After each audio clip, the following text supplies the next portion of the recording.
Bonjour à toutes et à tous et bienvenue sur ma chaîne Essence du Maghreb. Je vous propose aujourd'hui la recette des lentilles à la marocaine, communément appelées lades. Pour plus d'idées recettes, je vous invite à vous abonner à ma chaîne sans oublier d'activer la cloche de notification pour ne manquer aucune vidéo. Aujourd'hui, donc, comme je vous le disais, les lentilles à la marocaine. Donc, voici les ingrédients. Il vous faudra 200 g de lentilles vertes ou blondes, 2 grosses carottes ou une carotte coupée en lamelles, 2 oignons moyens hachés finement, du coulis de tomate, de la tomate concentrée, de l'ail, 3 gousses d'ail, du persil haché, du sel, du poivre,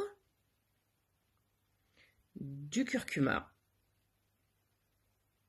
du paprika. J'ai oublié de filmer, il vous faudra également de l'huile d'olive et de la coriandre en poudre. Et bien sûr, il nous faudra pour tout ça le cookie, bien entendu, et de l'eau pour pouvoir faire cuire tout ça sous pression.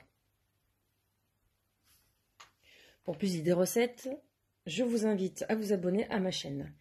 Donc là, on allume le cookéo en cuisson dorée. Donc là, j'avais un petit peu oublié de mettre la cuve, donc le cookéo me l'a très gentiment rappelé. Donc c'est pour ça que là, on voit l'affichage de insérer la cuve. Merci cookéo. Donc en mode préchauffage. Donc dès que c'est préchauffé, on va rajouter 3 cuillères à soupe d'huile d'olive. Et bien attendre le préchauffage. Je vais rajouter mes 3 gousses d'ail écrasées. Et on remue.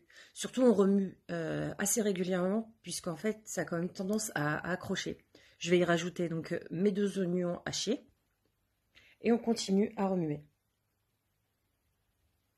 Donc n'oubliez pas d'activer la cloche de notification pour ne manquer aucune de mes vidéos. Si bien sûr cette vidéo vous a plu, n'hésitez pas à liker, à commenter et à partager. Donc on continue à remuer pour ne pas que ça accroche. Je vais rajouter un petit fond d'eau pour que les oignons ne crochent pas. J'ai tendance à me répéter mais je suis désolée. Donc là on va mettre les épices, à savoir le sel,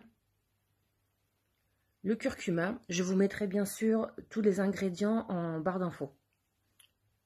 Le paprika. Donc moi j'aime bien le paprika, c'est pour ça que j'en ai mis 2 cuillères à café. Le gingembre. Le cumin.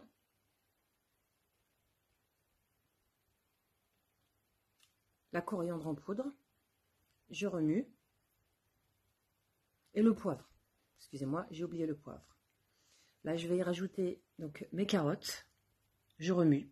Je remue constamment. Il faut tout le temps, il faut constamment remuer avec le cookéo. Et de temps en temps, donc comme vous pouvez le voir, rajouter de l'eau pour que ça n'accroche pas. Donc là, je vais y rajouter mes lentilles. Donc c'est une petite revisite. Moi, j'y ai rajouté des petites saucisses à l'ail halal. Mais voilà, c'est normalement dans la recette traditionnelle, il n'y a pas de saucisses. Là, c'est parce que je voulais faire un repas complet. Donc je remue un petit peu pour que tous mes aliments s'imprègnent des épices. Et là, je vais rajouter 1 litre d'eau.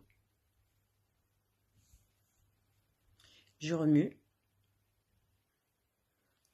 Je vais rajouter mon coulis de tomates. Ma tomate concentrée. On remue. Un petit peu du persil haché que j'avais mis de côté.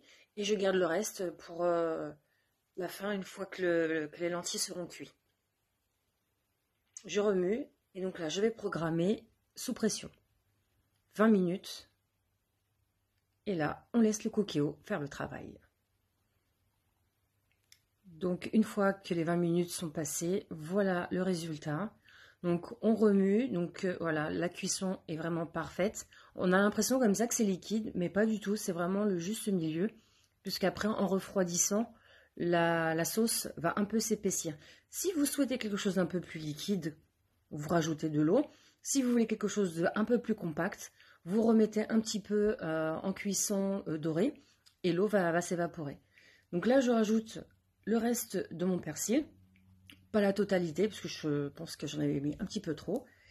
Et là, je remue et notre plat est prêt à être servi avec un bon pain marocain que je vous mettrai en barre d'infos, bien entendu, sous le petit i.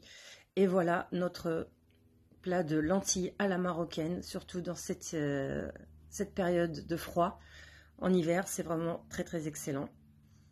Donc, si cette recette vous a plu, donc n'hésitez pas à liker, à partager, à commenter. Et je vous dis à bientôt. Ciao!